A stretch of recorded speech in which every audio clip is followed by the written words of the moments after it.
I remember the first time I saw Robert De Niro up on screen. I was 13 years old, and despite what I had learned at Career Day, I discovered that acting was, in fact, a profession. My father and I went to see Midnight Run, and I remember my dad at the beginning of the film pointing to the screen and saying, "See that guy there? Now that guy is cool. His name is Robert De Niro. You want to watch a great actor? You remember his face."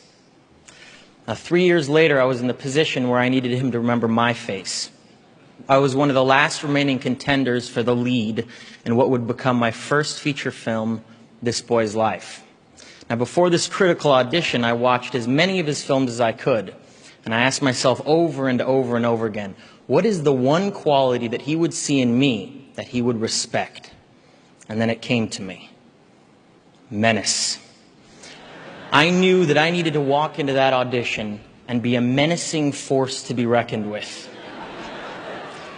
We were midpoint in the scene where De Niro's character is actually ramming a mustard jar into my eye and asking me repeatedly, "Is it empty? Is it empty?"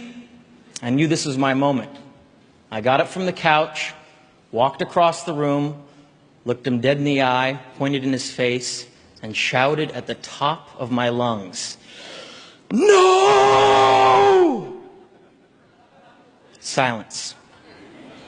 I knew I had shaken this room up. This De Niro guy was stunned. And then it dawned on me, he wasn't stone-faced because of my awe-inspiring performance. He was trying to contain his laughter.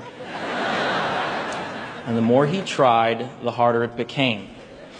And eventually, everyone in the room, but of course me, was in complete hysterics. And then he turned to me and said, "That was good. That was good. Why don't you, on that last line, why don't you just try to, just take it down a notch. One notch.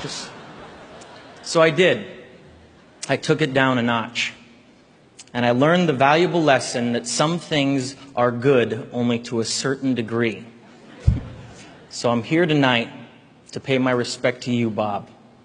And I want to thank you for taking a chance on me, for giving me the opportunity to work alongside you and observe the underlying mechanisms that make you the consummate actor of our time.